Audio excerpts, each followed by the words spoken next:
เนี่ยสมัยก่อนนะเนาะแต่สมัยนี้ก็มีอยู่นะคนที่กินคนที่ฆ่าคนนี่มันก็มีหลายสถาอู้เรื่องสัตว์ที่ถูกฆ่าถูกทารุณกรรมนี้เปิดมีความกลัวตายเหมือนกันสัตว์เนี่ยมันจะมีอย่างสัตว์ที่เป็นงัวเป็นควายนี่ถ้ามันมีลูกมันก็ฮักลูกมันเนาะสถาเนาะคอยปกป้องคอยดูแลลูกมันสัตว์ทุกชนิดมีสัญชาตญาณความถ้าเป็นสัตว์เป็นแม่ใช่ไหมมีสัญชาตญาณที่จะปกป้องคุ้มครองลูกอาตมาเคยอ่านเรื่องที่เขาเอามาลงใน YouTube เนาะเรื่องของกบนะจ๊ะกบมันไข่เนาะกบมันไข่เรามีลูกออสมันนะลูกออสมันหยับ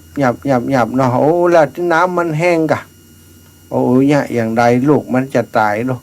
กบตัวนั้นมันหู้ว่ามันมีแม่น้ำใหญ่อยู่ข้างๆหันพยายามตะกุยตะกายคุยดินออกไปขุดไปจนไปถึงที่อันน้ำมันมีสถานน้ำไหลเข้ามาลูกออดหลอดตายนี่สถานนั้นมันยังมีจิตสำนึกนะขนาดกบเขียดนี่นะสถานทั้งหลาย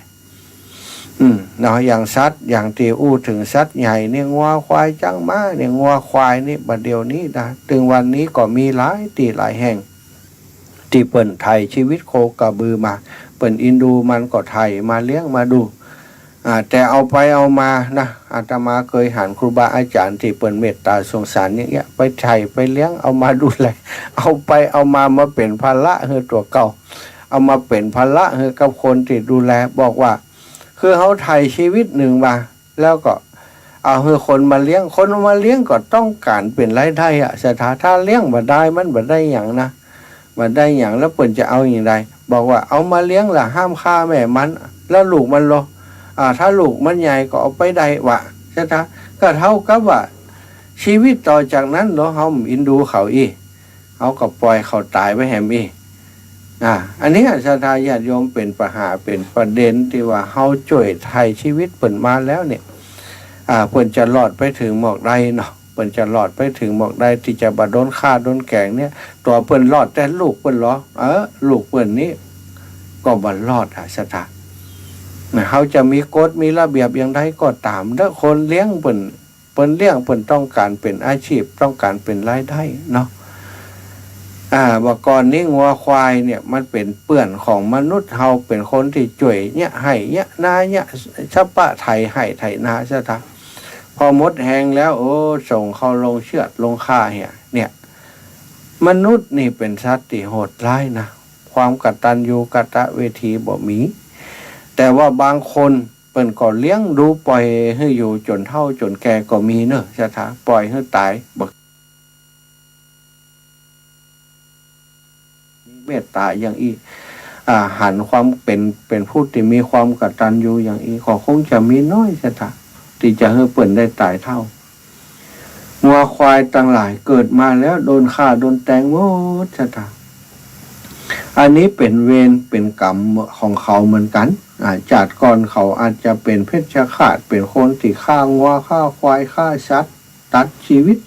จึงได้เกิดมาเขวิบากอย่างอีกเนาะถ้าอู้ตามกฎแห่งกรรมนะศรัทธาทั้งหลายทีนี้มาอู้เรื่องของความโหดร้ายความใจบาปใจดำอำมหิตของคนเฮานั้นบางคนศรัทธาถ้ายังอู้ถึงสัตว์หมู่นี้นะถ้าฆ่าตามที่ทั่วไปเนาะมันก็โหดร้ายอยู่แล้วนะมันก็โหดร้ายอยู่แล้วแตงเปิ่นกาบางคนบางเตื้อบางตีในหันว่าใจปืนยิงด้วยซ้ำไปนะสถานเคยมีคนเล่าให้ฟังว่าเอามัดติดเสาปืนยิงเข้ากกหูหันว่าเข้าหูเข้าไปพุ่นปืนมันไประเบิดจังในเนี่ยสมองเละสมองนี้มันไปก็ตายลงไปแล้วก็แตงเอาเลือดทีหลังนี่อันนี้แบบนี้มีคนเล่าให้ฟังแต่ปรากฏว่าคนที่ยะอย่างอีนั้นประสบอันนี้บ่เมินนะบ่เมินเป็นคนที่ตอนที่ยะแรกๆเจริญรุ่งเรืองบ้านติดเคยเป็นห้องคาชัดแปลงคาฤหัสถ์อย่างใหญ่เลยว่าอันแล้วก็เอาอันจุดที่คาชัดนี่ก็ยังเป็นจุดที่เป็นหน้าบ้านนี่ว่ะ เอาควายมากังหันก็ยิงขำหันแล้วก็หันหลากไปชำแหละอีนะแล้วปรากฏว่าต่อมานั้นเป็นประสบปัญหาในชีวิตสเปดฆ่าตัวตายซะท่ายิงเข้ากกหูตัวเก่าเหมือนกันอันนั้นก็กรรมตำเร็วนะตามเร็วตามตันเร็วลอยยุ่มมืดลอยยุ่มกี่วันอีกนะบักกี่วันกี่เดือนจากนั่นมากับบ้านหลังนั้นก็เป็นบ้านล้างประเดี๋ยวนี้ก็รู้สึกว่าเปิ่นจะเอารถเกตรถไถไปแล้วศรัทธาญาติโยมบางครั้งบางทีนั้นความโหดร้ายของมนุษย์มนาของเขาวิธีการในการฆ่าสัตว์ตัดชีวิตกาต่างๆนี่เป็นกรรมย้อนรอยถอยหลังมาตอบใช้ในชาติที่เป็นมนุษย์นั้นก็มีอันนี้เป็นเรื่องที่ในสมัยพุทธกาลแล้วนะอย่างที่เปิ่นเล่าให้ฟังว่ามีปุคละนายคนหนึ่งนั้นมีอาชีพฆ่าสัตว์บ้านของเขาอยู่บ่ไกลพระวิหารเชตวันของพระพุทธเจ้าต่อใดวิหารเชตวันในกรุงสาวัตถีอยู่บ้านอยู่บ่ไกลจากวิหารต่อใดนายคนนี้มีอาชีพในการฆ่างัวเป็นผู้ที่ฆ่างัวฆ่าควายถ้าเป็นอาชีพทำอาชีพนี้มาตั้งแต่เป็นวัยรุ่นมาจนถึงอายุได้55 ปี55 ปีก็หลายปีแล้วอีกนะอายุได้55 ปีได้ใช้ชีวิตเป็นเพชฌฆาตฆ่างัวฆ่าควายมาตลอดไปเสาะซื้องัวซื้อควายมาราคาถูกเอามาฆ่าแล้วเอาไปขายเนื้อขายชิ้นได้กำไรมาก็ซ่อซื้อเวียนอยู่อย่างเงี้ยสถาทำอยู่เฮ็ดกินเลี้ยงครอบครัวมาแล้วนายคนนี้เป็นคนที่แปลกศรัทธาญาติโยมบ่กินอาหารอย่างอื่นเลยพืชผักผลไม้นี่บ่กินกับข้าวนี่จะต้องเป็นเนื้องัวเนื้อควายอย่างเดียวอย่างอื่นบ่เอาเพราะฉะนั้นการที่เขาได้ฆ่างัวฆ่าควายถึงวันส่วนหนึ่งก็เอาเป็นอาหารตัวเขาเหลือจากกินแล้วก็เอาไปขายนี่ทำอย่างอีทุกวันศรัทธา55 ปีมันจะเสี่ยงไปวันละกี่ตัวนับเป็นวันไปกันเนาะ365ต่อปีถ้าวันมันค่า2 ตัวลูกบ่แน่นะ365ต่อปีแล้ว55 ปีเป็นเท่าใดซะตาฆ่างัวฆ่าควายมาเป็นอย่างอีแล้วนายคนนี้นี่มันมักยิ่งวัวชิ้นควายตรงไหนศรัทธาญาติโยมมันมักตรงลิ้นว่ะลิ้นนี่มันบ่ขายให้ไผเนอะลิ้นนี่เป็นอวัยวะที่มันชอบกินที่สุดต้องถ้าฆ่าสัตว์เรียบฆ่างัวฆ่าควายเรียบร้อยแล้วมันก็ปาดเอาลิ้นไว้ตัวเก่าเหี้ยอย่างอื่นไผอย่าเอาไปกับปักผุ่งปกปันยังขายไปให้ลูกให้เมียกินก็เป็นจิ้นเป็นเนื้อแต่ของเขาเนี่ยเขาจะต้องกินลิ้นอย่างเดียวลิ้นงัวลิ้นควายก็ทำอาชีพนี้มาอย่างอีตลอดเวลาเขาก็บ่สำนึกว่าอันนี้มันจะเป็นเวรเป็นกรรมพระพุทธเจ้าประกาศศาสนาศรัทธาญาติโยมคนทั้งหลายในเมืองสาวัตถีเข้าไปฟังธรรมทุกค่ำทุกเจ้าไปใส่บาตรกุมเข้าศรัทธาคนทั้งหลายใส่บาตรทำบุญอยู่ตลอดแต่นายคนนี้แม้แต่เข้าทัพพีหนึ่งก็ยังบ่ได้ใส่พระสงฆ์องค์สังฆเจ้าจะนับประสาอย่างกับการที่จะฟังน้ำฟังธรรมเข้าวัดฟังธรรมปฏิบัติรักษาศีลบ่มีเสียละศรัทธาบ่สนใจ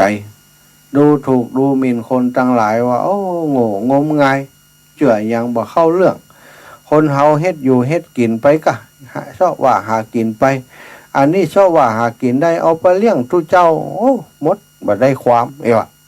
ไปนั่งสมาธิภาวนามันจะได้ยังชอบงัวชอบควายมาฆ่าดีกว่าบ่มีประโยชน์จะน่ายังไปนั่งรับตาซุ่มสู่ฮั่นโอ้บ่มีประโยชน์เนี่ยเว้นกรรมบ่มีจริงหรอกเขาฆ่างัวมา55 ปีมันเป็นยังรักษาศีลบ่ได้กินอย่างรักษาศีลห้ามฆ่าสัตว์โอ้มันได้เขาฆ่าถึงวันถ้าเขามาฆ่าเขาอย่าเอาจิ้นมากินดีกว่าห้ามลักทรัพย์ ห้างจุห้ามไล่เขาโอ้บ่ได้เฮาไปที่ไหนเฮาต้องเอา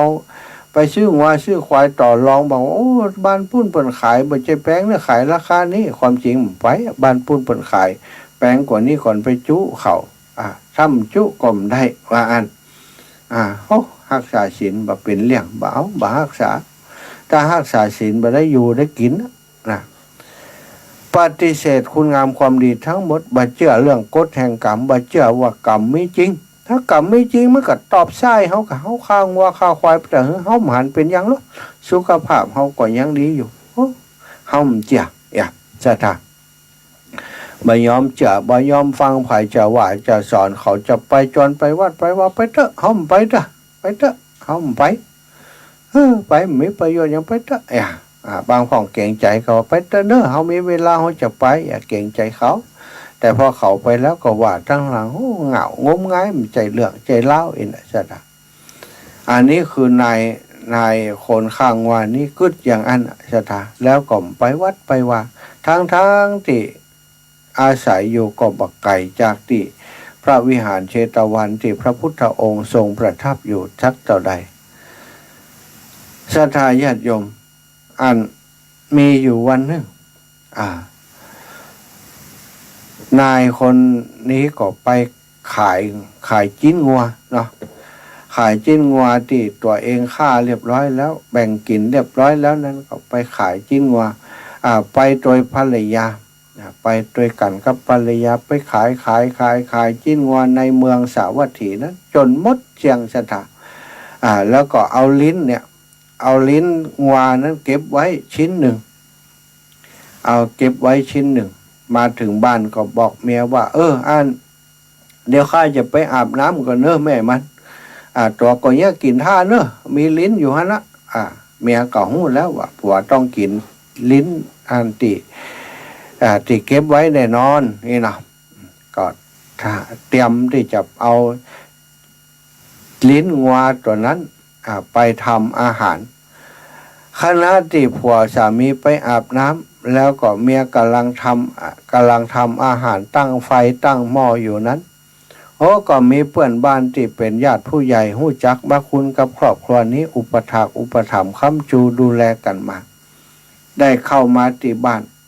นางผู้เป็นภรรยาก็ถามว่าโอ้พี่ไอ้ไปอย่างไรมาอย่างไรก็เตื้อมหันมาบ้านข้าเจ้าสักเตื้อพอดีมีแขกจากต่างบ้านต่างเมืองเปิ่นญาติผู้ใหญ่มาหาไอ้ก็เลยมาแวะหาสู่นี้มันจิ้นมีเหลือก็นะจิ้นงัวที่อันข้าแต่เจ้ามีเหลือก็จะเอาไปย่ากินสู่เปิ่นนางผู้เป็นภรรยาก็บอกโอ้อีป่อมาจ้าไปเฮากับป่ออีน้อยปลากันเอาไปขายตะกี้เสี่ยงหมดละวันนี้ขายดีนะป่อยังบ่หมดวันได้เกินวันหมดชัดเสร็จแล้วเจ้าเสร็จเนี่ยอย่างไรดีห้ามบ่มีอย่างให้เขากิน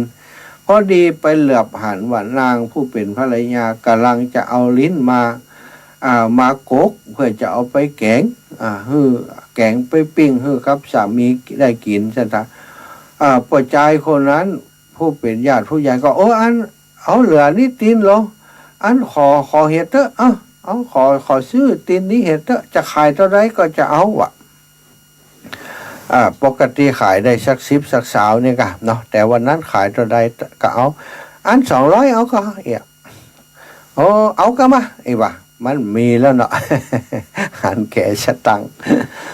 ก็เลยได้จ่ายสตังแล้วก็ยิบจิ้นอันนั้นไปเลยสถาเจ้าไปบ้านไปพูดเลยนางผู้เป็นภรรยาตั้งหม้อเดือดโบ๊ะมาได้มีอย่างแกงสกรรมก็จับเวลาที่สามีอาบน้ำแล้วปิกมาบ้านกะว่าจะนั่งกินข้าวภรรยาก็ด่าก็เข้าเอาอย่างอื่นไปใส่นะที่อันแกงอย่างบอกว่าแกงพักแกงไม้ไปสู่เอาไปตั้งไว้สามีกำลังจะปั้นข้าวจำเนอสถาไออย่างนี้แกงอย่างแกงพักแล้วก็แกงจี้นั้นลิ้นงัวเรามีไหนล่ะ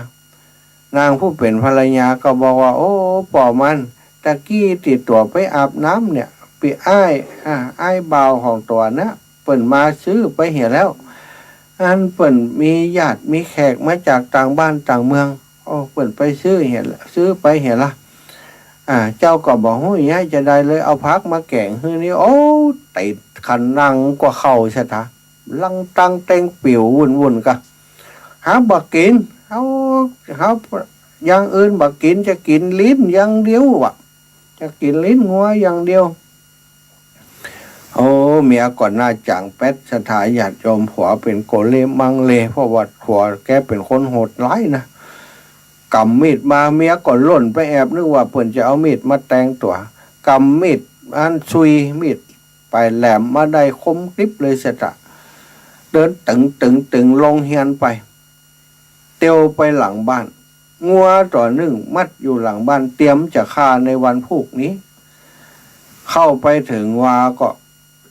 เอามือล้วงเข้าไปในลิ้นเอามีดปาดลิ้นงัวออกมาชะตาโอ้งัวตัวนั้นตกใจชะตาตกใจตัวด้วยความเจ็บปวดที่โดนปาดนั่นตัวโอ้ห้องอ้อชะตาอาปากห้องเลือดไหลแดงฉานห้องโดยความทุรนทุรายกิ้งจักเลือดก็ไหลออกมาชะตาความเจ็บปวดทรมานที่ได้เกิดขึ้นกับงัวตัวนั้นมันสุดแสนสาหัสมันเจ็บจนบอกอย่างใดชะตาห้องไปโดยเลือดก็ไหลไปโดยปุ่งออกมาเป็นสายน้ำเลือดที่ไหลออกจากลิ้นงัวเนาะปุ่งออกมาเป็นสายน้ำเลอะเลื่องไปหมดบริเวณติ่งงัวตัวนั้นล้มลงคุกเข่าการไปการมาแถวนั้นห้องไปโดยการไปโดยแล้วก็ขาดใจตายในที่สุดเลือดมันออกมาเยอะเสียท่านายคนนี้ก็มาสนใจปัดลิ้นแล้วก็เตียวขึ้นมาก็จ่งลงกลางเฮียนต้มเอาไปย่ากินนั่งท่านาตึงบึ้งอยู่หันเสียท่านาอย่างกับยักกับมันนั่งท่ากินลิ้นงัวเนาะเมียก็เอาไปกกไปปิ้งเอาไปแกงพ่องเอาไปปิ้งพ่องเรียบร้อยแล้วกาก็ดาใส่ถาดมาเข้าอุ่นๆฮ้อนๆมาวางตำอยู่ตั้งหนักยักหันลิ้นงัวมาถึงป๊บกะคลายนาบึงตึงลงมายิบจิ้นงัวลิ้นงัวนั้นใส่เข้าไปในปากสตายังบัดตันเกี้ยวตันกัดแล้วกำเตือสตาสิ่งที่เกิดขึ้นต่อหน้าต่อตาภรรยาและลูกๆคือลิ้นของนายคนนี้เนี่ยตกลงมาซะจ้ะตกออกมาจากปากด้วยเหตุใดก็ไม่ทราบมันจะเกี่ยวคบกับใจกะเนาะลิ้นตกออกมาจากปากนายคนนี้พร้อมกับเลือดที่ปุ่งออกมาจากปากเขาเหมือนกับสายยางแตกก่อมบปานตกออกมาโป๊ะป๊บก็เลือดกับปุ่งออกมาเลือดโอ้นายคนนี้ก็โอ้ยกะสถาญาติโยมทุรนทุรายกับคำนี้กิ้งเกียกเดินอย่างมาตัวนั้นน่ะเดินไปทั่วบ้านเนี่ยโอ้ยเจ็บแล้วกว่าแล้วเจ็บแล้วกว่าแล้วจะไปอย่างไรก็ได้สถาลิ้นนี่สดเลยตกมาเหมือนกับปีดคมผัดลิ้นตัวเก่าออกมาน่ะตกออกมาขำจานกว่าเขาหันแล้วโอ้เมียสั่นยงอยู่หันลูกก็หันอย่างอันก็ทรงตกใจเมียตั้งสติได้บอกว่าลูกหนีไปไกลๆเนอะอันนี้คือเวรกรรมที่ป่อของลูกได้ทำไว้ที่แม่ก็ป่อของลูกได้สร้างไว้ลูกบ่มีส่วนหูหันอย่างลูกไปอยู่ที่อื่นที่ไกลเถอะลูกไปเถอะเนอะบ่ต้องอยู่ที่นี่เดี๋ยวเวรกรรมที่ป่อแม่สร้างไว้จะติดตามมาถึงลูกจะไปเนอะไปฆ่าสัตว์ตัดชีวิตตอนนี้ไปให้ลูกไปไกลจากครอบครัวป่อแม่จะเป็นจะได้บ่ต้องสนใจเนอะไปเลยไล่ลูกออกจากบ้านจากจองเป็นลูกคนเดียวใช่ไหมลูกปวดใจน้องคนนั้นก็กราบแม่ไหว้ป่อกราบแม่แล้วก็น้ำตาไหลหันภาพนั้นสยดสยองจิตใจสังเวทนาเดินลงจากบ้านพร้อมกับผ้าปกเหี่ยห่อหนึ่งมีเสื้อผ้าพอสมควรเดินออกจากบ้านไปให้หุยออกไปคนตั้งหลายถามก็ว่าเป็นอย่างว่าป่อผมเป็นอย่างบ่ฮู้ครับคนตั้งหลายก็ไปลุมกันพอซะตา ภาพที่หันคือนายคนนั้นนี่การอยู่ข่อยบ้านแล้วเลือดไหลน้องเต็มบ้านชะตาแล้วก็ไปหันจานเข้าติมีกันเลือดนั้นคือมีลิ้นของปวดใจคนนี้ตกลงไปนะฮะคนทั้งหลายเกิดความสังเวชเวทนาหู้ถึงกรรมที่นายคนนี้ทำแล้วสิ่งที่เกิดขึ้นในขณะนั้นเนี่ยอย่างชัดเจนว่าเนี่ยรู้เด็พระพุทธเจ้าเปิ้นได้สั่งได้สอนว่าห้ามฆ่าสัตว์ตัดชีวิตอย่าไปเป็นคนใจร้ายโหดร้ายทารุณเพราะเป็นกลัวกรรมจะตามตันอย่างอีรู้คนทั้งหลายก็ได้หันภาพนั้นนายคนนั้นก็การไปการมาชะตาเป็นเกิงวันที่ทนทรมานอยู่อันบัดต่างกับงัวตัวนั้นที่โดนนายคนนี้ปาดแล้วก็เดินทรมานแล้วก็ตายขาดใจตายเลือดไหลออกมาจนหมดตัวจางลงวูบสุดท้ายก็ตายไปโดยความทรมานภรรยาหันภาพอย่างอันก็เศร้าใจในสิ่งที่หันคนตั้งหลายก็โจทย์จานถึงเรื่องนี้เนาะโจทย์จานถึงเรื่องนี้อู้กันปักต่อปักไปที่พระวิหารเชตวันไปฟังธรรมของพระพุทธเจ้าก็ได้ไปอู้จากันถึงเรื่องนี้ว่าท่านตั้งหลายอันวิบากกรรมของคนฆ่าสัตว์นี้บ่ใจซะหน่อยนะเนาะนายนั้นว่าที่มันฆ่าสัตว์แล้วก็กินข้างงัวแล้วก็กินจิ้นกินนั่นกินลิ้นงัวนั่นได้ตายไปจากกรรมที่เขาฆ่าจากกรรมที่เขาเบียดเบียนสัตว์จากกรรมที่เขาได้ตัดเอาลิ้นงัวนั้นเขาก็บ่ต่างจากงัวตัวนั้นแล้วกรรมคงจะมาตามเขาตันแล้วตั้งแ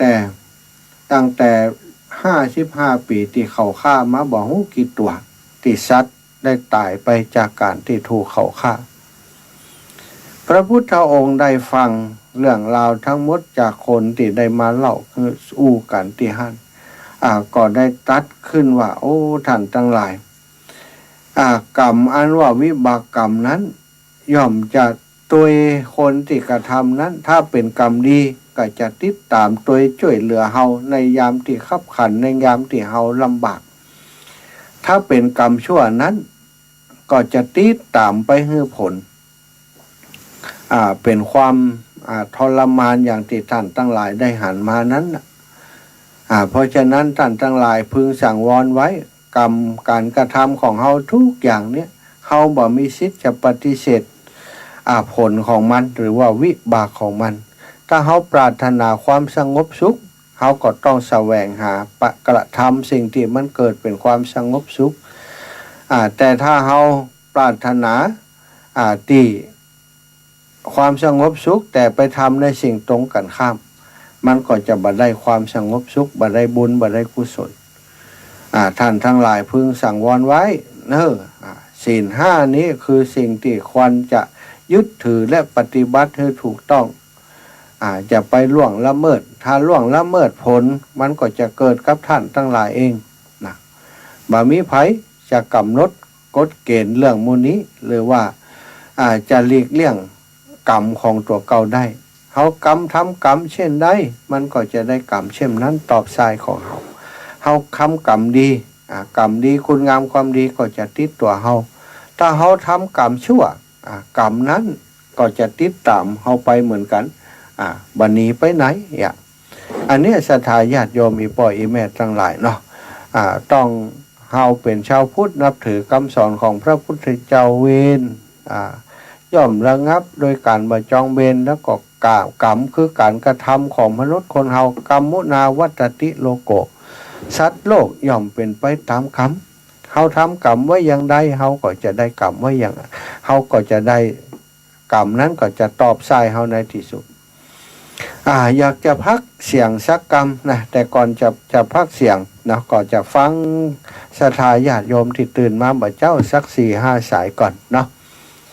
ละเนอะไผ่ตื่นเจ้ามาง่อมกา ได้ฟังน้ำฟังธรรมจะมีความคิดหันอย่างพ่องโทรมามาเอ่ยกันได้เนอะ080 80441730 80 88441730 เบอร์นี้เบอร์เดียวนะเบอร์อื่น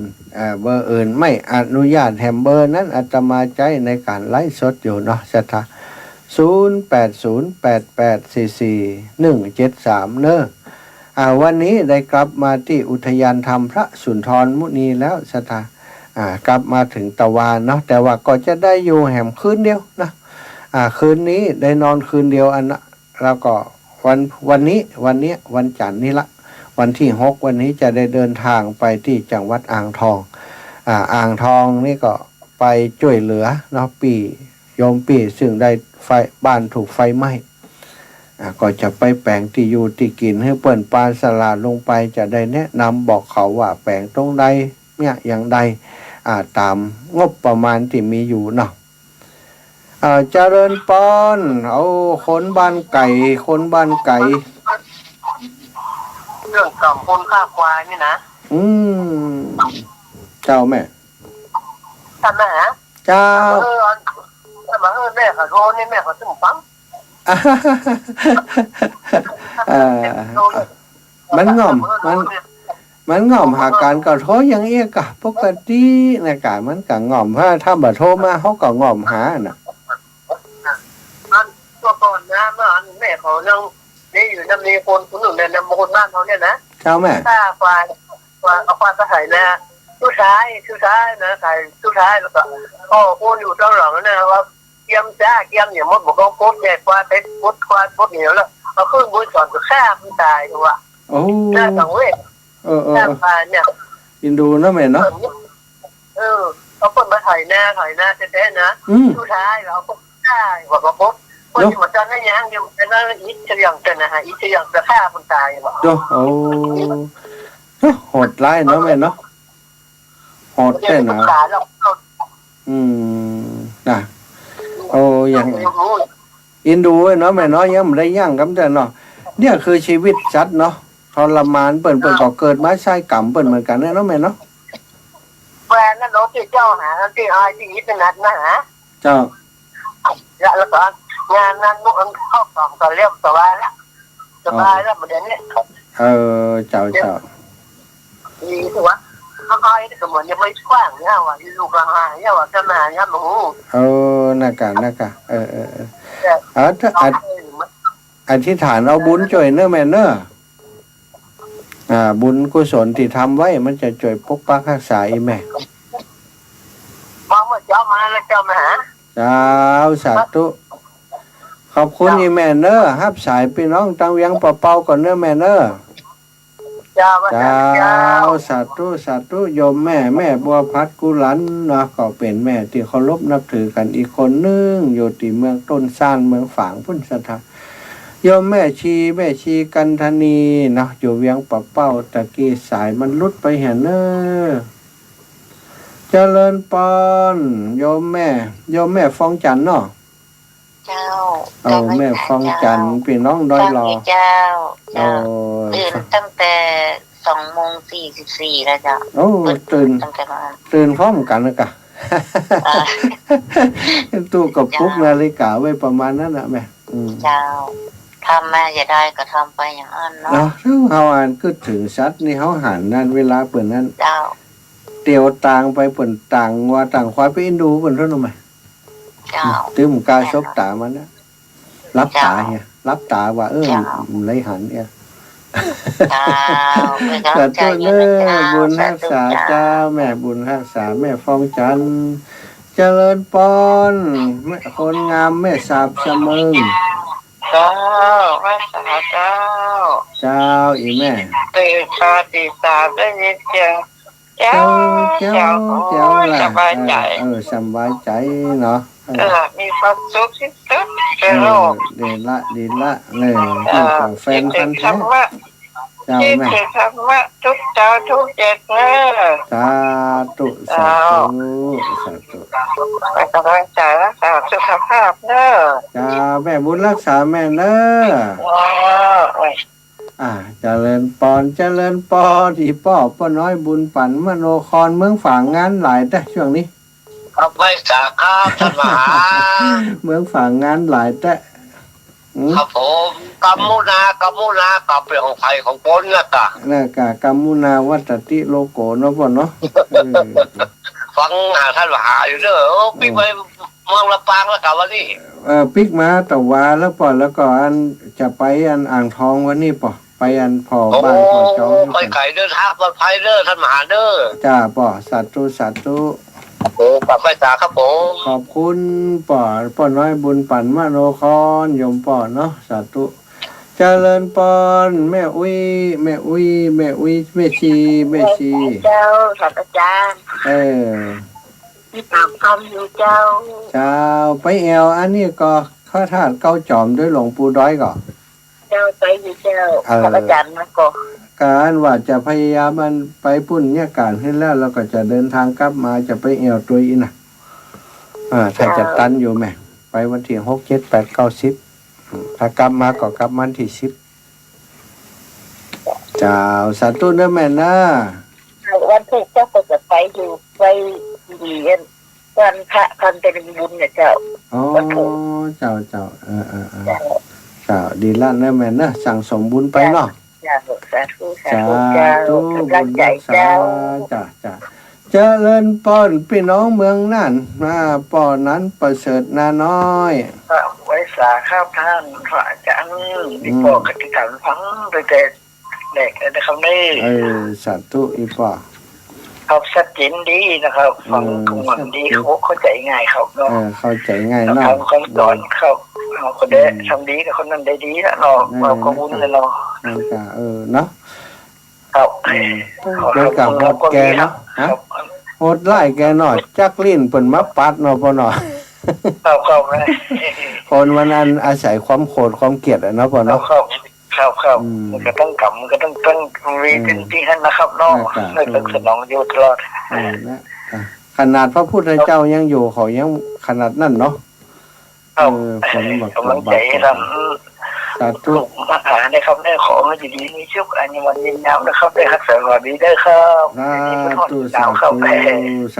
าธุปนนั้นประเสริฐนั้นน้อยตอบแทนพี่น้องเมืองน่านเจริญปอนอีแม่คำนวณ เจ้ากับอาสาเจ้า อีแม่ไปแอวอันพระธาตุเก้าจอมด้วยเพิ่นก็นี่ แหมมันขอไปกันไหนครับพี่เขาปล่อยของก็ไปก็ปะเต็มว่ะ แหละเขาไปกันล่ะอันเฮานึกว่าจะซ่อนไปสักกันจ้าอย่ากูได้เกลือแม่จังป้าเขาไปน่ะ ของก็ไปเสียซบที่ไหนนะเสียซบที่ว่าอันเป็นป้าเป็นอ้าอย่างหมดทุกเจ้าติดในแจมนะมันตรงกันกับงานเปิ่นเนาะแม่เนาะ เจ้ามันเป็นยัง เพราะนั่นแม่นได้ไปสักกรรมแม่ไปคนเดิมได้มันก็ขี่รถผ่านนั่นละที่พูดเนี่ยนะ ก็ขี่ไปตั้งที่เปิดเข้าแล้วก็มุนนะเจ้าแต่มันบิณฑบาตจะได้มาโปรดปันนินดำเลยอันสายวันนั้นมันวันสุดท้ายแล้วก็เขาหีบไปเนี่ยงานเนี่ยก็อีแม่หีบไปงานอัน7 วันของพระครูอัธวิทย์น่ะเป็นพิธีตั้งสงฆ์พิธีใหญ่เพิ่นก็เลยพังบิณฑบาตกันแล้วก็พังกลับไปน่ะหันกันให้โทรศัพท์เจ้าแต่ว่าไหนไม่มันจะสอนแม่ไปกินซาเมียงแม่รับพื้นหงคืนนี้กินซาไม่เมียงเจ้ากินได้เดียวมันได้เหรอเหมือนรับขึ้นหงล่ะเจ้ารับขึ้นหงสาธุเจ้าแม่มันนั่นแม่ก็อย่างมันได้สบายสักคำอีกเนาะเดี๋ยวโอกาสตั้งหน้าถ้ามีอย่างก่อนเนาะแม่เนาะจะไปแอวหาเด้อสาธุบุญทักษาแม่เด้อพี่น้องแจ้ซ้อนปอน้อยฝนกับไม่สาเจ้าสาธุปอน้อยฝนแห่งคนนะแจ้ซ้อนหลายคนเด้อที่เปิดฟังอยู่เจริญปอนแม่พองพันวิเศษคุณไม่สาเจ้าค่ะมาฮะโอ้ยกลับไปบ้านไปจองไปนอนได้คืนเดียวที่นอนเนาะเจ้าคืนเดียวก็จะได้เดินทางละบ่ายก็จะออกไปอ่างท้องอยู่ไปจันอินโดเปิ้นเนาะเปิ้นมิติอยู่ติกินตั้มเดียวก็เลยว่าจะปลาช่างไปพอไปนี่ให้เปิ้นแหกคำจ้าทำบุญไปเนาะเจ้าสร้างสมปุญญาบารมีเนาะคนเฮาช่วยเหลือกัน แตนศรัทธาญาติโยมเปิ่นด้วยเขาเปิ่นทำบุญมาก็เขาก็สร้างบุญต่อไปเจ้าขอบคุณอีแม่เนอะขอบคุณกำลังใจเนอะเจ้าสายสุดท้ายเจ้าสายสุดท้ายเดี๋ยวขอพักสกรรมแม่4,000ตัดแก้วนะป่าไม้แดงบริษัทเจ้าวันนี้เมียได้ไปพักตัวเนอโอ้ดีแล้วไปพระด้วยกันเนาะเจ้าเมียได้ไปพักตัวไปหาหมอเป็นอะไรยังก็ดีมาเป็นยังแม่ไปตรวจมันได้เนี่ยไปตรวจมันได้ก็วันนั้นน่ะไผ่แม่ไปบ้านพี่สาวปิกมาแม่ก็ฟังมาเปิดวิทยุแม่ว่าวันนี้ลืมไปมานี่ตอนนี้แม่มาถึงบ้านนี่พอ4 โมงแล้วกันแม่ก็มาเสียบวิทยุฟังแล้วเดียวได้ยินเพิ่นว่าป้าแตนมหาสมชาติเพิ่นจดเพิ่นออกไปนั่นแหละเพิ่นปาตาไปหาหมออย่างปาตาไปหาเป็นอย่างผมบอกโอ้โหลูกเพิ่นว่าปาตาไปหาหมอก่อนจ้าสาธุนะแม่เนอะขอบคุณนะเดี๋ยวจะพักเนี่ยกำก่อนเด้อสาธุเจ้าดูแลดูตัวเองให้ดีเนอะสาธุบุญรักษาแม่เนอะเจ้า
ประชนอยู่นะศรัทธาญาติโยม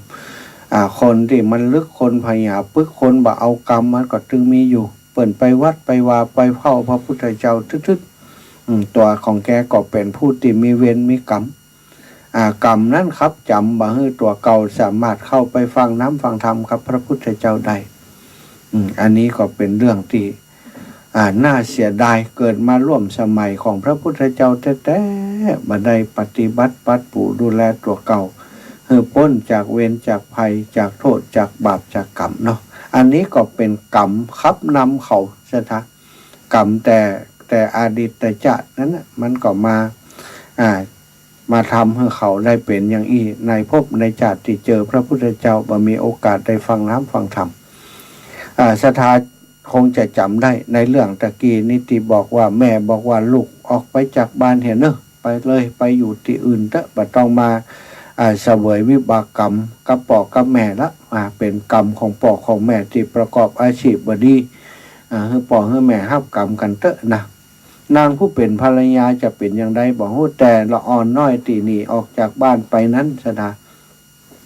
ต่อมาไปอยู่แห่งเมืองนึงก็ไปสร้างฐานะหลักฐานบ่ได้ฆ่าสัตว์ตัดชีวิตอะไรยังไปประกอบอาชีพที่สุจริตก็กลายเป็นคนมั่งมีเงินทองแต่ว่าเป็นคนบ่ชอบทำบุญเป็นคนบ่ชอบทำบุญเหมือนกับป่อพุ่นนะศรัทธาญาติโยมที่นี้ก็เขายังมีเศษบุญอยู่ที่เคยได้ทำบุญมาแต่อดีตชาติปางก่อนได้มาพบกับพระพุทธเจ้าพระพุทธองค์ได้แสดงทำให้ฟังโดยยกอุทาหรณ์เรื่องราวต่างๆการทำดีได้ดีการสร้างสมบุญญาบารมีบุญกุศลของเขาได้เทศนาให้ฟังเรียกว่าอนุปุพิกถาทานศีลภาวนาศรัทธาโทษของกรรมให้ลูกของคนข้างวานี่ฟังซึ่งเป็นเศรษฐีแห่งเมืองหนึ่งเนาะพอนายคนนี้ได้ฟังก็ทรงใจไปตามกระแสธรรมของพระพุทธเจ้าได้บรรลุธรรมเป็นพระโสดาบันศรัทธาได้เข้าสู่กระแสธรรมเป็นพระโสดาบันเป็นพระอริยบุคคลชั้นโสดาบันโสดาบันก็โอกาสที่จะบรรลุธรรมในชาตินี้และชาติต่อไปก็มีเนาะซึ่งในครั้งแรกที่เขาได้ฟังธรรมจากพระพุทธเจ้าเป็นพระโสดาบันก่อนนับว่าเขามีบุญที่สั่งสมมาบ่น้อยพระพุทธเจ้าพระองค์ทรงตรัสว่าบาปอันผู้ใดทำแล้วโดยตนเองผู้นั้นย่อมเศร้าหมองด้วยตนเองบาปกรรมเว้นกรรมอันบดีนั้นผู้ใดทำเนาะก็จะได้ถ้าทำกรรมบดีเนาะผู้นั้นย่อมประสบความเศร้าหมองด้วยตนเองความเศร้าหมองก็คือการที่จิตใจของเฮาเศร้าหมองจิตใจของเฮาที่มันขุ่นมัวอันนี้เรียกว่าความเศร้าหมองที่มาแปดเปื้อนจิตใจของตัวเก่านั้นบาปอันผู้ใดบ่ทำโดยตนผู้นั้นย่อมบริสุทธิ์โดยตนเองถ้าเฮาบ่ทำบาปทำกรรมโดยตัวเก่าบ่ใจไผคือทำบาปทำกรรมเฮาก็บริสุทธิ์โดยตัวเฮาเองบ่มีไผนะความบริสุทธิ์ของคนเฮาเนี่ยบ่มีไผจะมาแปลงความบริสุทธิ์ถึงเฮาได้ซะทางแม้แต่องค์พระสัมมาสัมพุทธเจ้าก็บ่สามารถจะยะให้ไผเป่าขมอมไผให้บริสุทธิ์ได้ความบริสุทธิ์ของไผก็ของมันของคนนั้นจะต้องทำด้วยตัวเองนะถ้าเฮาบ่ทำด้วยตัวเองความบริสุทธิ์ก็บ่เกิดขึ้นกับเฮาความบริสุทธิ์บ่บริสุทธิ์เป็นของเฉพาะตนคนอื่นทำให้คนอื่นบริสุทธิ์บ่ได้หรือว่าทำให้คนอื่นขุ่นมัวบ่ได้เช่นเดียวกันศรัทธาอย่างศรัทธาอาจจะมีข้อโต้แย้งมาว่าโอ้กับคนนั้นมันมาด่ามาว่ามาเฮามาทำร้ายเฮามาทำร้ายเฮาทำให้เฮาทุกข์นี่โลบ่ถือว่าเป็นคนที่ทำให้เฮาขุ่นมัวกะท่านอาจารย์ศรัทธาญาติโยมตรงนี้ถ้าเฮาบ่ฮับเนาะอย่างเปิ้นว่าเขาเอาของบ่ดีมาจ่งให้เฮาถ้าเฮาบ่เอาเนี่ยของนั้นมันจะตกไปเป็นของไผเปิ้นเอาของขวัญมาให้เฮาถ้าของขวัญที่เฮาบ่ฮับนั้นมันจะตกไปเป็นของไผมันก็ตกกลับคืนไปของคนที่เอาส่งมาให้เฮานั้นศรัทธาญาติโยม กรณีนี้ก็เช่นเดียวกันเขาจะมาด่ามาว่ามาทำอย่างก็เฮาก่อนแล้วแต่ถ้าเฮาบ่เอาสิ่งเหล่านั้นมาใส่ตัวของเฮาความเศร้าหมองก็บ่เกิดกับเฮาอันนี้คือหลักการในพระพุทธศาสนาคำกล่าวข้างต้นนั้นศรัทธาญาติโยมที่ว่าไปนะบาปอันผู้ได้ทำแล้วโดยตนเองผู้นั้นย่อมเศร้าหมองด้วยตนเองบาปอันผู้ใดบ่ทำโดยตนเองผู้นั้นย่อมบริสุทธิ์ด้วยตนเอง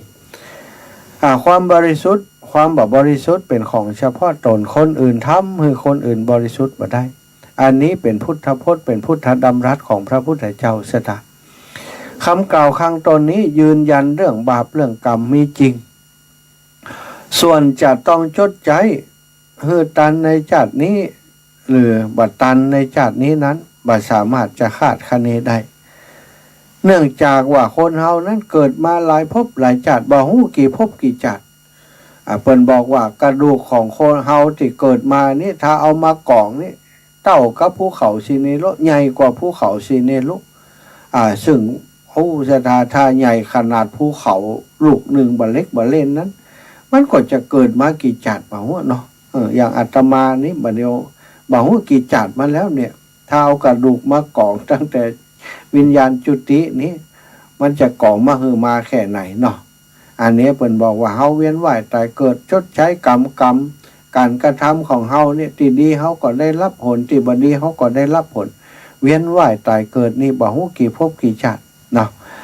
หลายร้อยหลายพันชาติทำบาปและบุญสลับกันมานับบ่ถ้วน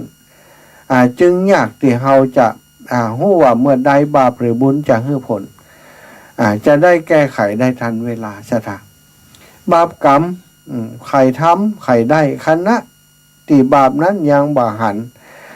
ยังบ่หันผลบางคนก็อาจจะสนุกสนานว่าบ่หันว่าไหนเปิ้นบอกว่าทำดีได้ดีทำชั่วได้ชั่วพอหันคนนั้นบ่หันมันทำดีหรอมันฆ่าสัตว์ตัดชีวิตก็มันยังหล่ำยังรวยอยู่ศรัทธาเปิ้นบอกว่าบางเตื้อนี่มันยังกรรมที่กระทำในขณะนี้ยังบ่ให้ผลในปัจจุบันนะจัดหรือว่าในขณะนี้เตื้อมันยังเสวยผลบุญที่เคยทำมาจากจัดก่อนอยู่มันยังอยู่ดีสบายเนี่ยเพราะว่าบุญที่สั่งสมไว้ในจัดก่อนหรือว่าในอดีตที่ผ่านมานั้นมันยังให้ผลอยู่เนี่ยศรัทธามันสลับกันให้ผลนะเดี๋ยวบุญให้ผลเดี๋ยวบาปให้ผลนะอันใดที่บุญที่เคยทำไว้ก่อนมาให้ผลเนี่ยก็อาจจะผลของบาปนี่ยังบ่เกิดอาจจะไปสนุกสนานเพลิดเพลินว่าเฮาทำไปแล้วยังบ่หันมันเป็นหยังเนี่ยอย่างติตะกี้นั่นศรัทธาทำทันทีได้ทันทีตัดลิ้นงัวป๊บกำลังจะกินข้าวป๊บลิ้นตกลงมานะด้วยอำนาจกรรมนะศรัทธาด้วยอำนาจกรรมคงบ่ได้ไปคบลิ้นตัวเก่าหรอกเนาะแต่ด้วยอำนาจกรรมที่ตัวเองสร้างเนี่ยทำให้เป็นอย่างนั้น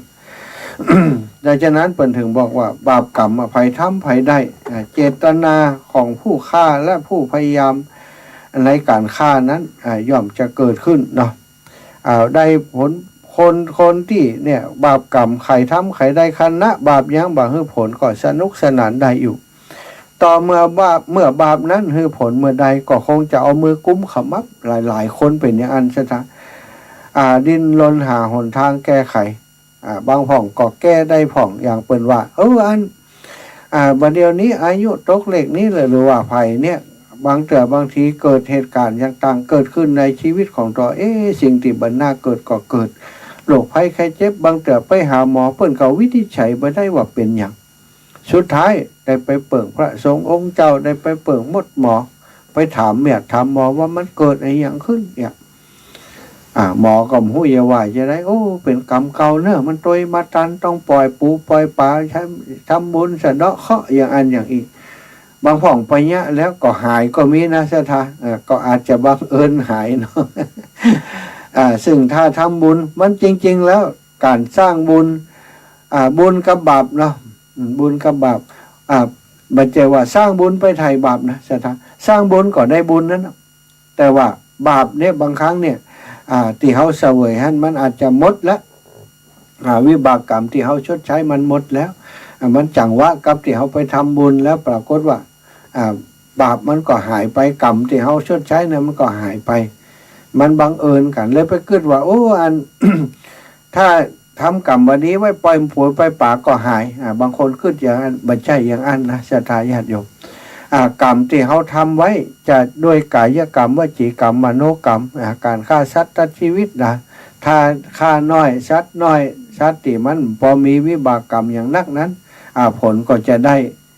ผลกรรมที่เขาชดใช้มันก็พอนักนะแต่ถ้ามันเป็นสัตว์ใหญ่ฆ่ามนุษย์ก็ดีฆ่าสัตว์ใหญ่ฆ่าสัตว์ที่มีบุญคุณต่อเขาเนี่ยการฆ่าเองก็ดีพยายามฆ่าก็ดีเนี่ยซึ่งจะมีผลนักตะกี้นี้ได้ยินโยมแม่บัวพัดกุหลานอู้ถึงว่ามีเคยหันคนที่เปิ่นฆ่าสัตว์เอาควายไปไถอยู่เอาควายไปไถนาอยู่แจ้งบ่เจ้าเอาควายไปไถนาแล้วก็ควายปลดควายออกมานี่บางผ่องก็กำซ่ากำกวยอย่างไปเพื่อจะไปเอาปุ่นงัวนั้นงัวเอาควายตัวนั้นปลดจากนามาไปฆ่าเปิ่นว่าสถาย่ำได้พักอิดหายอิดหายหิวสักหน่อยฆ่าเปิ่นแล้วก็เอามาตกเป็นจิ้นเป็นปุ่นคือคนทั้งหลายไปกินไปซื้อไปกินกันฟังแล้วก็น่าเจ็บปวดเนาะสลดหดหูใจเอาเปิ่นไปไถนาย่ำได้พักกำแต่มาถึงป๊บมาฆ่าเปิ่นตกมาเป็นจิ้นเป็นปุ่นเนี่ยอันเนี้ยความโหดร้ายของมนุษย์นะศรัทธาญาติโยมควายตัวนั้นมันก็คงจะแจ้งในใจแล้วขำกูขำไว้ขำเงาบ่หู้จักกตัญญูเหตุได้เหตุว่าเอาเขาไปไถนายังบ่ได้พักได้ยังบ่ได้กินอย่างสักอย่างก็มาฆ่ามาแทงเขาเนาะวิบากกรรมอย่างอันจะเป็นอย่างไรบ่ฮู้คนก็ตกที่คนที่ทำกันแล้วกันเนาะพระพุทธศาสนากล่าวไว้ว่าการฆ่าสัตว์โดยตนเองหรือใจให้ผู้อื่นฆ่าได้ชื่อว่าปาณาติบาตคำว่าสัตว์ในที่นี้หมายถึงมนุษย์และสัตว์ทั้งหลายที่มีชีวิตทั้งที่อยู่ในครรภ์ในไข่ทั้งที่ออกมาเป็นตัวแล้วคำว่าสัตว์นะสัตว์โทษแห่งการฆ่าสัตว์มีความแตกต่างดังที่กล่าวมานั้นสามารถ แยกแยะได้เช่นว่าถ้าฆ่ามนุษย์ย่อมมีโทษมากกว่าฆ่าสัตว์ฆ่าสัตว์ใหญ่ย่อมมีโทษมากกว่าฆ่าสัตว์น้อยฆ่าสัตว์ที่มีคุณย่อมมีโทษมากกว่าสัตว์ที่บ่มีคุณอย่างที่ว่าฆ่าสัตว์ที่เป็นควายที่ไปไถนาคือตัวเก่าตะกี้นะปีกมาฆ่าเปิ้นสัตว์เช่นนี้เรียกว่าสัตว์ที่มีคุณซะและฆ่าสัตว์โดยความโหดร้ายทารุณย่อมมีโทษมากกว่าฆ่าสัตว์โดยบ่โหดร้ายทารุณศรัทธาทั้งหลายการกระทำของคนบางคนเหมือนคนโง่มีปัญญาสามเพราะทำกรรมชั่วอยู่ยังบ่รู้สึกเหตุจากแยกแยะบ่ออกว่าอันไหนดีอันไหนชั่วคนที่มีปัญญาสามจึงบ่สามารถจะพิจารณาให้ลึกลงไปถึงเหตุผลได้ขณะเดียวกันบ่รู้ทางแก้ปัญหาที่เกิดขึ้นจากการทำชั่วจึงต้องได้รับความเดือดร้อนคนของกรรมของคนที่มีสันดานชั่วศรัทธาทั้งหลายย่อมจะลำบากเพราะกรรมที่ตนกระทำนั้นบ่ใช่ผู้อื่นหรือว่าสิ่งอื่นผู้ทำบาปกรรมเป็นอาจินมักจะมีจิตใจที่ชั่วร้ายเต็มไปด้วยความบาปสะอาดการฆ่าสัตว์การลักทรัพย์การประพฤติผิดในกามการพูดเท็จการพูดส่อเสียดพูดคำหยาบพูดเพ้อเจ้อการคิดละโมบอยากได้ของคนอื่นคิดอาฆาตพยาบาทการหั่นพิษปั่นชอบหั่นพิษทำนองคลองทำดังกล่าวมานี้ย่อมเกิดความเศร้าหมองในจิตใจบางคนหั่นผลตอนใกล้วันละจิตดับเพราะคิดถึงแต่ความชั่วของตนที่ได้กระทำไว้จิตจะเกิดความเศร้าหมองในโลกนี้และในโลกหน้าจิตมองหันแต่สิ่งที่บ่สวยงามอย่างฆ่าสัตว์ตัดชีวิตมันแบบเป็นความสวยงามศรัทธาญาติโยมหันทอดสัตว์ดินทุรนทุรายตายเนี่ยคนที่ฆ่านั้นมันขันแล้วมันจะเป็นความสวยงามได้อย่างไรศรัทธาญาติโยมเวลาใกล้ตายภาพนั้นก็ปรากฏขึ้นครับตัว อย่างตีนายตะกี้นั้นน่ะศรัทธาปาดลิ้นงัวเนี่ยโอ้ก่อนจะตายนี่การคงเหมือนบัดแตกต่างจากงัวตัวนั้นที่เขาฆ่าเลย อันนี้ก็ย้อนวิบากกรรมที่เขาทำด้วยตัวเองเนาะมันไปปรากฏคือเขาหันตอนที่เขาใกล้จะตายเช่นเดียวกันทุรนทุรายเหมือนเดียวกันทำกิริยาเหมือนกับงัวที่ตัวฆ่านั้นขนาดเขาบ่ได้หันที่งัวที่การคงนะเพราะว่าปาดแล้วก็มาแต่สิ่งที่เขาทำกรรมทรงอยู่คือเขาเป็นอย่างเช่นเดียวกับงัวที่เขาฆ่าเช่นเดียวกันผลแห่งกรรมมีความแน่นอนศรัทธาญาติโยมกฎแห่งกรรมนี่ไผปฏิเสธบ่ได้โลกของเฮามนุษย์ของเฮาศรัทธาอาจจะเคยได้ยินข่าวว่าโอ้คนนั้นคนที่มันมีจิตใจโหดร้ายเนี่ยโอ้ฆ่าคนเอาคนไปฆ่าแต่บ่มีพยานหลักฐานบ่มีพยานบุคคลบ่มีไผไปชี้ว่าเขาได้ทำอย่างอันอย่างอีแล้วเขาบ่รับสารภาพว่าเขาเป็นคนฆ่าบางทีนี่สาวไปบ่ถึงก็ปล่อยให้ลอยนวลไปก็มีนะศรัทธาปล่อยให้ลอยนวลก็คือตั้งกฎหมายเนี่ยอย่างเขาได้รอดบางคนนี่ฆ่าคนจริงทำความผิดจริงแต่ว่ารอดมาได้เพราะอาศัยนักกฎหมายทนายความที่เก่งกล้าสามารถตอนนั้นเขาบ่ได้อยู่หั่นโลอย่างอันอย่างนี้หรือว่าบางทีอยู่หั่นก็จริงบอกว่าบ่มีเจตนาบอกว่าเป็นการป้องกันตัวสปะสเปะสตะที่จะทำให้เขารอดพ้นจากกฎหมายมาได้อาศัยเงินศรัทธาคงจะเคยได้ยินเนาะที่ฆ่าเสือดำนั้นคนเป็นคนร่ำคนรวยระดับเป็นร้อยล้านพันล้านตอนที่แรกก็ดูเหมือนว่าจะมีโทษตามกฎหมายแต่เอาไปเอามาศรัทธาคนที่รักษากฎหมายกลายเป็นคนที่ไปปกป้องเขาไปอย่างเอาไปเอามาบะเดียวเงียบปิ้งไปแล้วเหรอเสือดำนั้นก็ตายมาได้นะข่าวสารที่ออกไปก็ไม่ใครสนใจคุยออกมาแล้วก็เงียบไปต่างคดีทางโลกกฎหมายอย่างสาวไปบ่ถึงเนี่ยอย่างเขาได้สถาเนี่ยอย่างเขาได้ก็ลอยนวลไปบะเดียวนี้คงจะไปแสวงหาไปเสาะฆ่าแหมนะไปฆ่าสัตว์ตัดชีวิตแหมอยู่ก็ยังทำได้อยู่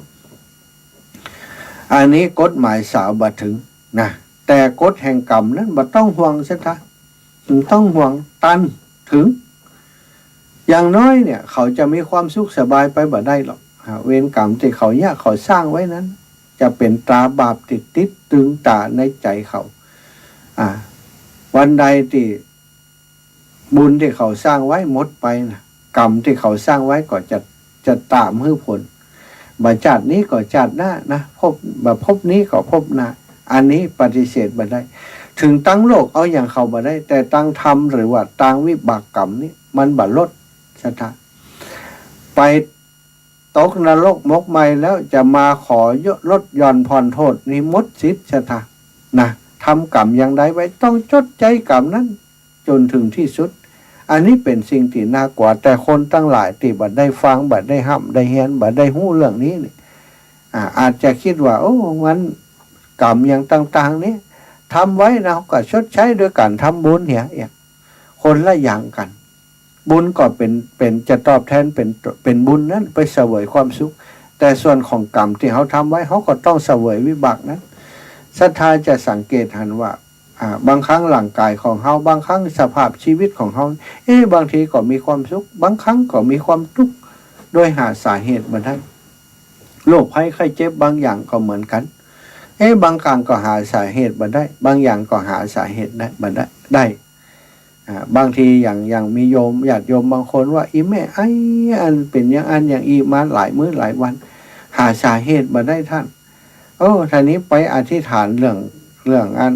บุญเรื่องกุศลของตัวเก่านี่เอาไปเอามา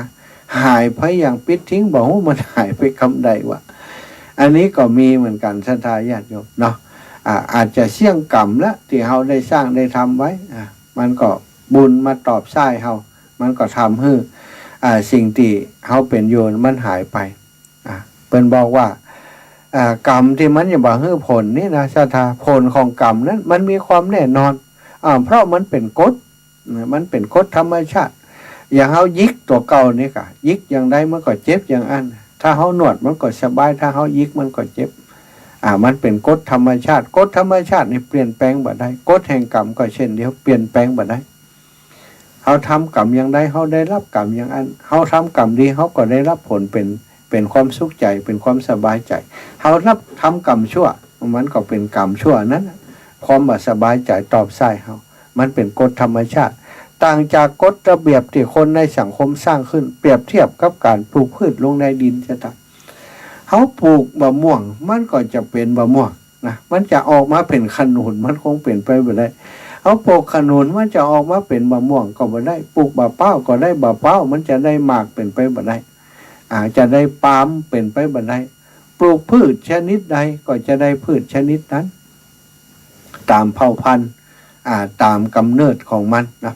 อาจจะได้ผลบ่เหมือนเก่าแต่มันก็คือไม้ชนิดนั้นพันไม้ชนิดใดปลูกชนิดใดก็จะได้พันไม้ชนิดนั้นอันนี้กฎแห่งกรรมก็มาตั้งกันซะท่าเช่นเดียวกับคนที่ทำกรรมชั่วสิ่งแวดล้อมหรือการเวลาก็อาจจะเปลี่ยนกรรมชั่วให้เป็นกรรมดีไปได้พระพุทธเจ้าพระองค์ทรงตรัสไว้เป็นที่ฮู้กันโดยทั่วกันแล้วเฮามีกรรมเป็นของตนนะศรัทธาเคยได้ยินนะคนเฮามีกรรมเป็นของตนคือกรรมของเขาบ่มีผู้ใดมาทำแทนได้หรือว่าลบล้างได้บ่ว่าสำนักไหนเขาเป็นผู้รับผลของกรรมหรือเป็นทายาทแห่งกรรมและเป็นกรรมดีหรือกรรมชั่วที่ทำไว้เมื่อใดเขาก็ต้องเป็นผู้รับผลกรรมนั้นทั้งสิ้นกรรมนี้มันเป็นคำกลางๆนะศรัทธาเป็นเว้นเป็นกรรมอย่างกู้นะมันเป็นคำกลางๆแต่ว่าความหมายของคนเฮานี่ส่วนมากถ้าอู้กรรมว่ากรรมแล้วแปลว่าบดีความจริงกรรมมันเป็นคำกลางๆมีถึงกรรมดีและกรรมชั่วมีถึงกรรมดีและกรรมชั่วกรรมดีสิ่งที่เขาทำดีก็เหมือนกับเขาปลูกต้นไม้ดีๆก็ได้กินหน่วยกินผลแต่ถ้ากรรมบดีนี่ก็เช่นเดียวกันเนี่ยมันก็เป็นสิ่งบดีก็เป็นเหตุเป็นผลเป็นหน่วยเป็นผลมาให้เฮาเป็นความทุกข์ความยากมาให้เฮาทำกรรมมีกรรมเป็นกำเนิดคือกรรมเป็นที่สิ่งที่ทำให้เฮาเกิด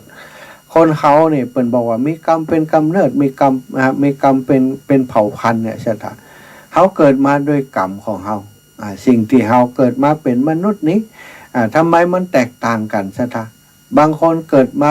ผิวดีเนี่ยอย่างที่เปิ่นว่านะบ่มีโรคบ่มีภัยเป็นผู้ที่มีผิวพรรณวรรณะผ่องใสบางคนเกิดมาเป็นผิวพรรณวรรณะบ่ดีบางคนเกิดมาสมบูรณ์โดยองค์ประกอบ32ประการบางคนเกิดมาบ่สมบูรณ์ร่างกายพิกลพิการทำไมถึงเป็นอย่างนั้นซะท่านอันเนี้ยมันบอกคือชัดเจนในเรื่องของกรรม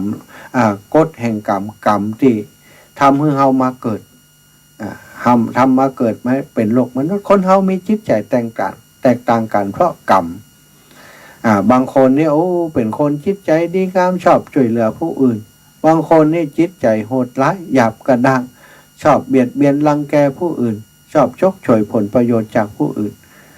อันนี้ก็เป็นเรื่องของบุญธรรมกรรมแต่งเหมือนกันซะท่านแต่จะได้ก็ตามเนาะเฮาเกิดมาแล้วเฮาสามารถเปลี่ยนแปลงสิ่งมูนี้ได้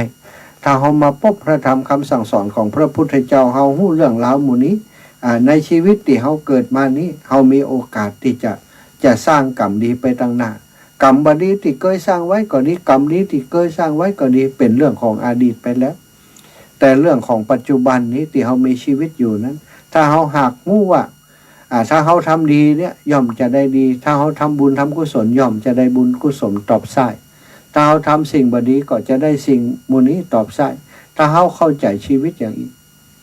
เฮาก็สามารถเปลี่ยนแปลงตัวเองได้ซะท่านคนเฮาอย่างศรัทธาญาติโยมอาจจะเห็นคนตั้งหลายบางคนเคยฆ่าสัตว์ตัดชีวิต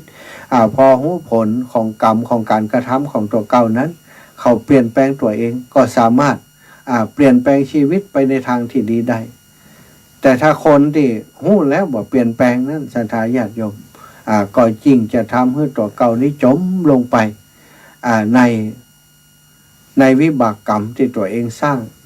มาครอบตัวเก่าให้จมลงไป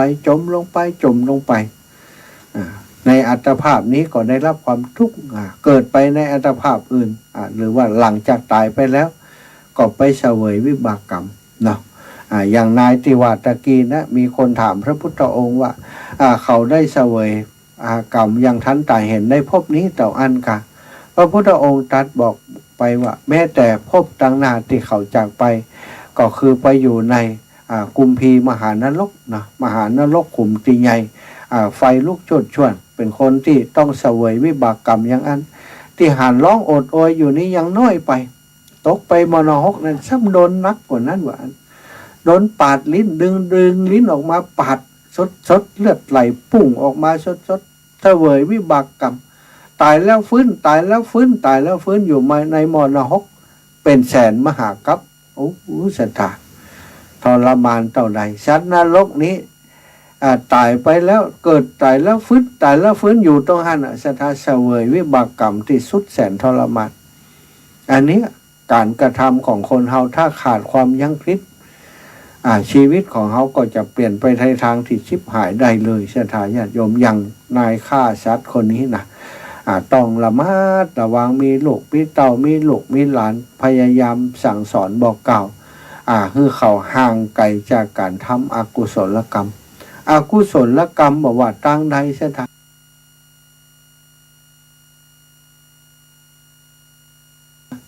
สุดท้ายเขาจะต้องชดใช้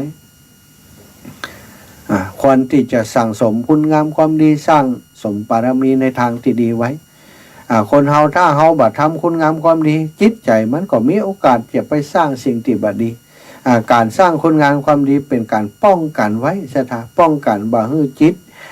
ที่มันจะไปทำในสิ่งที่บัดดีบัดดักเนี่ยถ้าเฮาทำในสิ่งที่ดีๆมันสั่งสมที่ดีๆมันก็จะมีอุปนิสัยไปในทางที่ชอบทำในสิ่งที่ดีๆนะอย่างบางคนนี่บอกเคยช่วยเหลือผู้อื่นมาเลยเคยแต่เห็นแก่ตัวพอได้ฟังน้ำฟังธรรมเคยไปอยู่ในสังคมไปหาคนที่เปิ่นสร้างสมบุญญาบารมีต่างนี้ช่วยเหลือผู้อื่นแล้วเปิ่นมีความสุขครอบครัวเปิ่นมีความสุขต่อเปิ่นมีความสุขพอไปหันอย่างอันก็หันกลับมาเป็นคนที่ชอบช่วยเหลือผู้อื่นอย่างอีกก็มีเหมือนกันซะท่าคนเฮาอยู่ในสังคมอย่างใดเนาะเสพสิ่งใดมันก็จะกลายเป็นคนเช่นนั้นต้องสร้างบรรยากาศให้ครับตัวเก่าสร้างบรรยากาศให้กับครอบครัวสร้างบรรยากาศให้ลูกให้หลานไปในแนวทางที่จะทำให้เขามีความสุขในชีวิตในภพนี้ก็ดีในภพหน้าก็ดีเขาจะได้มีความสุขเนาะอย่างกิจกรรมนะที่อาตมาเนี่ยได้มีโอกาสทำเนี่ยได้มีโอกาสช่วยเหลือการศึกษาโรงเรียนขนาดเล็กนะจากโรงเรียนของอาตมาโรงเรียนเดียวนะสถาแล้วจากอาตมาคนเดียวที่ผ่านมาโดดลงมาช่วยเหลือการศึกษาพอคนตั้งหลายศรัทธาญาติโยมคนในชุมชนของอาตมาหันที่แหลกๆเป็นอาจจะบ่ได้ร่วมด้วยช่วยกันสักเท่าใดต้องแสวงหาความร่วมมือความช่วยเหลือจากภายนอกแต่ปัจจุบันนี้นะเริ่มมีคนที่หันว่าการที่อาตมาทำนั้นทำให้โรงเรียนของอาตมาอยู่ได้คนตั้งหลายเปิ้นก็หันมาพอว่ามันถ้าเขาช่วยกันหลายๆคนน่าจะเป็นไปได้หรือว่าเป็นไปได้ดีกว่าที่คนเดียวทำอย่างที่โรงเรียนอาตมาก็เริ่มมีคนมาช่วยเหลือนักขึ้นแล้วโรงเรียนใกล้เคียงเนาะเปิ้นก็มาขอความร่วมมือขอความช่วยเหลือบัดเดี๋ยวนี้อย่างโรงเรียนในตำบลของอาตมามีอยู่4โรงเรียนก็จำเป็นต้องช่วยถึง4โรงเรียนเพราะอาตมาคิดเสมอว่าวันหนึ่งที่พอมีกำลังจะช่วยเหลือเปิ้นได้ก็จะช่วยได้ต่อได้ก็ต้องช่วยให้สุดความสามารถของตัวเก่ากิจกรรมที่ผ่านไปที่ศรัทธาญาติโยมหลายคนติดตามที่อาตมาจัดรายการนี้ก็ดีได้ฟังเรื่องราวต่างๆของอาตมาทาง Facebook ที่อาตมาไลฟ์สดไปก็คงจะทราบว่าเมื่อสิ้นเดือนมกราคมที่ผ่านมาวันที่27ถึง31นั้นอาตมาภาพกับครูบาอาจารย์พระสงฆ์องค์สังฆเจ้าในตำบลเมืองปานได้จัดกิจกรรมลุกขมูลกรรมเป็นการทำลุกขมูลกรรมเพื่อจะช่วยเหลือการศึกษาปกติเพิ่นจะเอาไปช่วยเรื่องการสร้างวัดแปลงว่าต่างๆแต่อาตมากับครูบาอาจารย์ทำช่วยเหลือการศึกษาเนาะแล้วมอบภาระหน้าที่นี้คือทางเทศบาลตำบลเมืองปานช่วยกันประสานงานดูแลทางเทศบาลเพิ่นดูแลว่า ทำกิจกรรมนี้ร่วมกันครับทางพระสงฆ์เนาะฉะนั้นอาตมาก็ไปช่วยสนับสนุนเปิ่นบ่ฮู้ว่ากิจกรรมครั้งนี้เปิ่นได้ปัจจัยได้สตางค์เท่าใดทางเทศบาลก็บ่ได้แจ้งมาที่อาตมากำเตือก็คงจะแจ้งไว้ที่โรงเรียนเนาะบ่จำเป็นที่แจ้งมาที่อาตมาเพราะอาตมาเป็นคนไปช่วยครับเคลื่อนสนับสนุนมาได้เขาทำกิจกรรมเสร็จแล้วเขาก็ถอยออกมาคือทางชุมชนเปิ่นเข้มแข็งคือทางเทศบาลเปิ่นได้ทำหน้าที่ของเปิ่นแล้วก็ทางพระสงฆ์สังฆเจ้าเขาไปหนุนเสริมเขาก็ถอยออกมา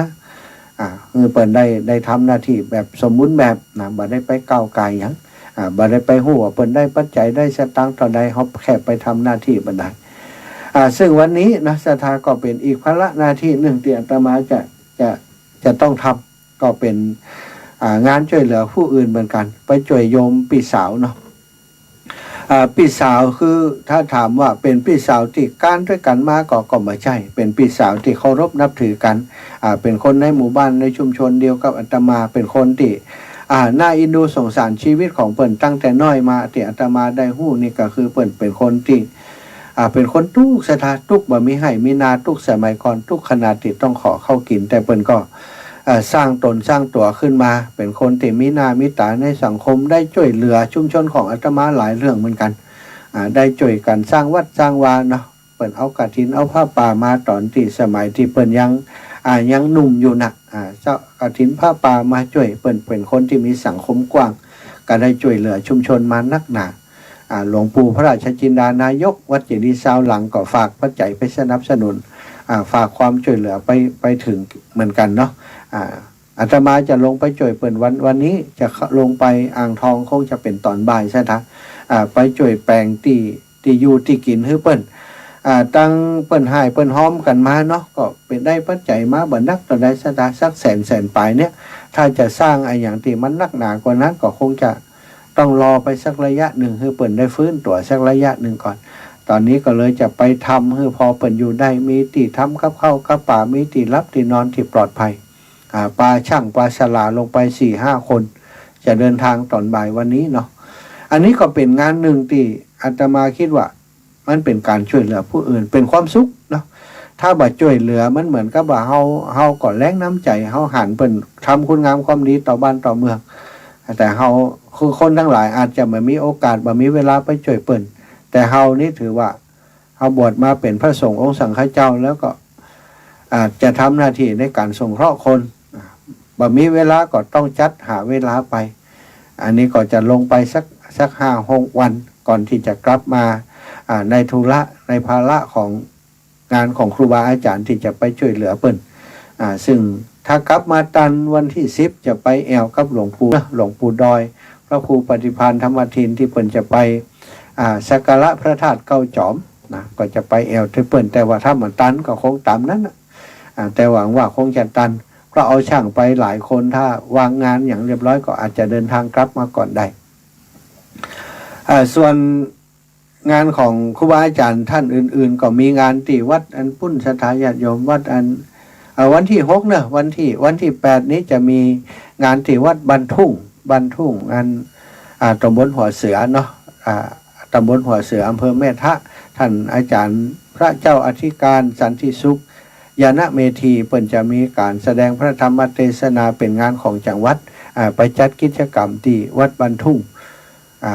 ตอนเย็นเนาะ17 นาฬิกาเป็นต้นไปถึง20 นาฬิกาศรัทธาญาติโยมในพื้นที่อำเภอแม่ทะเนอะไปร่วมโดยช่วยกันร่วมบุญร่วมกุศลแล้วก็แห่งานเนื่องวันที่12-13 กุมภามีงานที่วัดบรรจัวเฉลิมฉลองสมโภชศาลาปฏิบัติธรรมซึ่งหลวงพ่อท่านพระครูเจ้าคณะอำเภอพระครูวิจารณ์พัฒนกิจเนาะเปิดสร้างแล้วก็จะมีการฉลองสมโภชในวันที่12-13 เดือนกุมภาอาตมาภาพก็ได้รับนิมนต์ก็จะไปร่วมงานกับครูบาอาจารย์เหมือนกันฉะนั้นงานที่จะลงไปอ่างทองก็จะฮีบทำฮือเซตก่อนวางงานฮือเซตก่อนจากนั้นศาลาช่างเพิ่นอาจจะทำต่อแล้วอาตมาจะกลับมาก่อนเนาะศรัทธาญาติโยมท่านใดอยากจะร่วมโดยช่วยกันเป็นการรถการราเป็นการน้ำมันก็ดีก็ ช่างที่ไปช่วยกันทำงานก็ดีเนอะก็สามารถแจ้งผ่านอาตมามาได้ก็หลังไม้ก็ได้หรือว่าวันอื่นๆจะโทรแจ้งมาอยากจะสนับสนุนช่วยเหลือผู้ที่ประสบภัยพิบัติเนาะบ้านใหม่ตึงหลังศรัทธาญาติโยมบ่มีทรัพย์สินอย่างเหลือซากอย่างก็จะไปสร้างไปทำให้เปิ้นใหม่หมดที่อยู่ที่กินที่ทำงานของเปิ้นแล้วนะก็จะแบ่งปันเวลาให้ศรัทธาญาติโยมได้โทรมาโอ้ตี50 นาทีแล้วก็คงจะมีเวลา 7-8 นาทีพอจะได้โทรมามาจากันเนาะ0808844173เนอะศรัทธาญาติโยม0808844173จ้ะโทรมามาจ๋ามาให้กำลังใจมาแสดงความคิดเห็นกันได้เรื่องบาปเบินคุณโทษก็ดีเนาะศรัทธาญาติโยมได้ได้จ๋าเกี่ยวกับเรื่องมูนี้เพื่อจะให้ศรัทธาญาติโยมทั้งหลายบางครั้งบางทีเก็บข้อมูลหมู่นี้ไปกับลูกกับหลานสืบสอนลูกสอนหลานไปก็ได้เนาะเจริญพรโยมแม่ลูกนะลูกแม่นะเจ้าลูกดีขึ้นแล้วเนาะดีขึ้นแม่ดีลูกทำความดีมันนักแล้วแม่ว่ารักษาความดีลูกไว้นะลงเนอะเจ้าสาธุปัญหาลูกจะไปที่อ่างทองเนาะเจ้าแม่เดินทางบ่ายนี้เจ้าไปได้ลูกจะไปวันไหนวันนี้กะบ่ายวันนี้กะแม่คนนึกว่าลูกไปไหนไปได้ดีใจลูกไปไหนก็ได้อยู่ได้อยู่กับว่าก็ดีแล้วลูกทำความดีไม่แต่ให้หอมนะลูกแล้วยังไงน่ะก็เป็นยังก็หอมอยากเกาะไว้หันก่อนหอมได้ใจไปเจ้าสาธุรักษาความดีไว้ในลุงเนอสาธุเจ้าเจริญพรแม่สายทองบ้านห้องละปูนเอาอย่างมาแบ่งปันเจ้าตีสี่วันนี้เจ้าแบ่งปันได้เลยจ้าเป็นก็เจนในเจ้าแม่ก็11.5นี่นะเจ้าแม่มีอย่างมาฝากวันนี้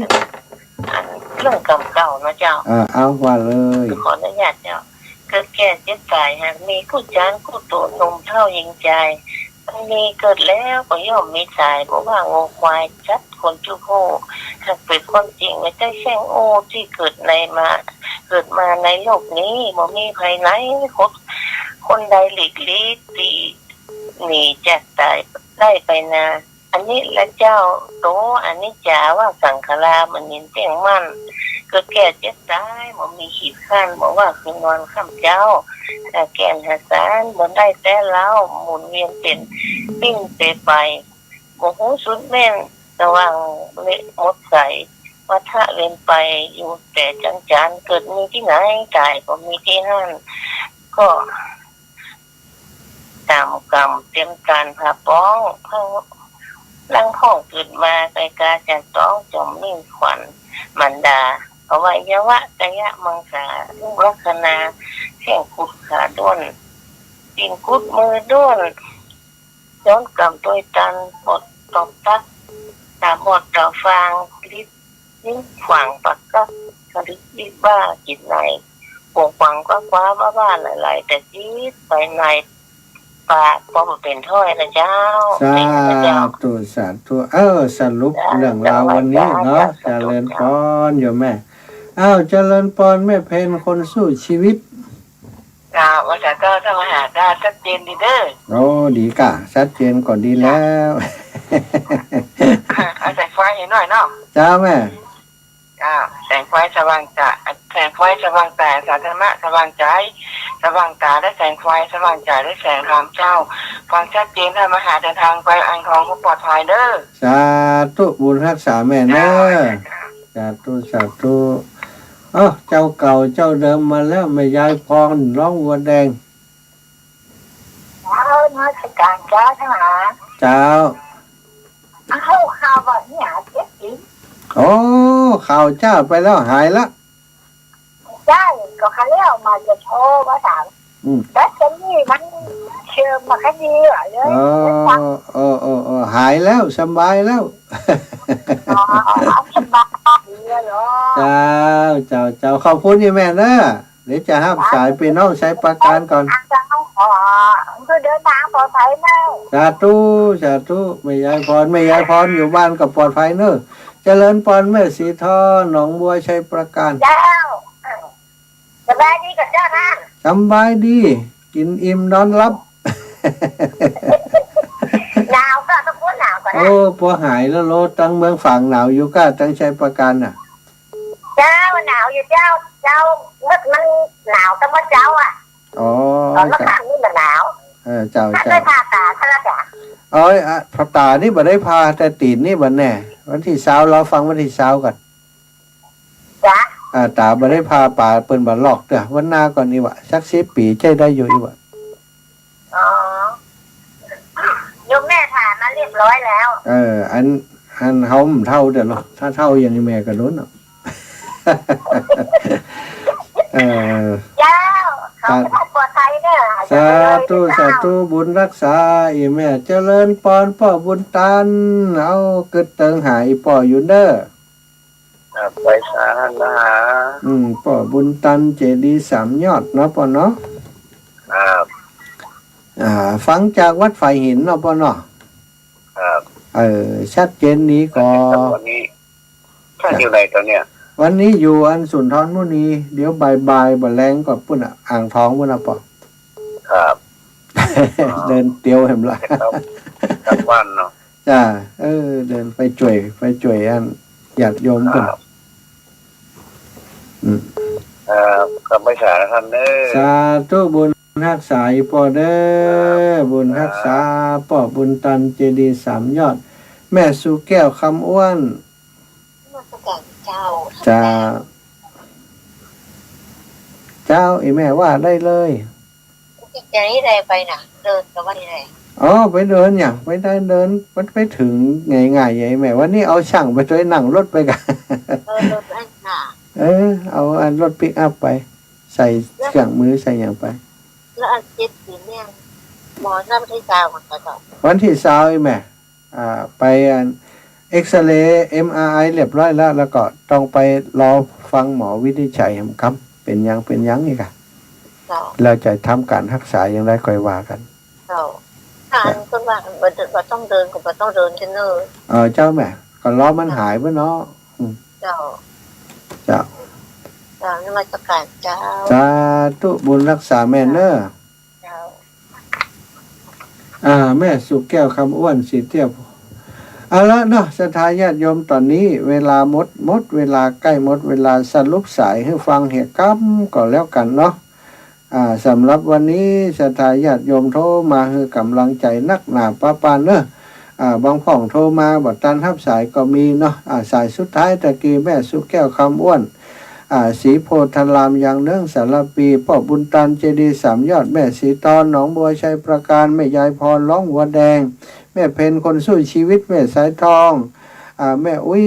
ขอที่ดอยสะเก็ดแม่สีทอนป่าไผ่แม่สีพันตัดแก้วแม่พองพันวิเศษคุณ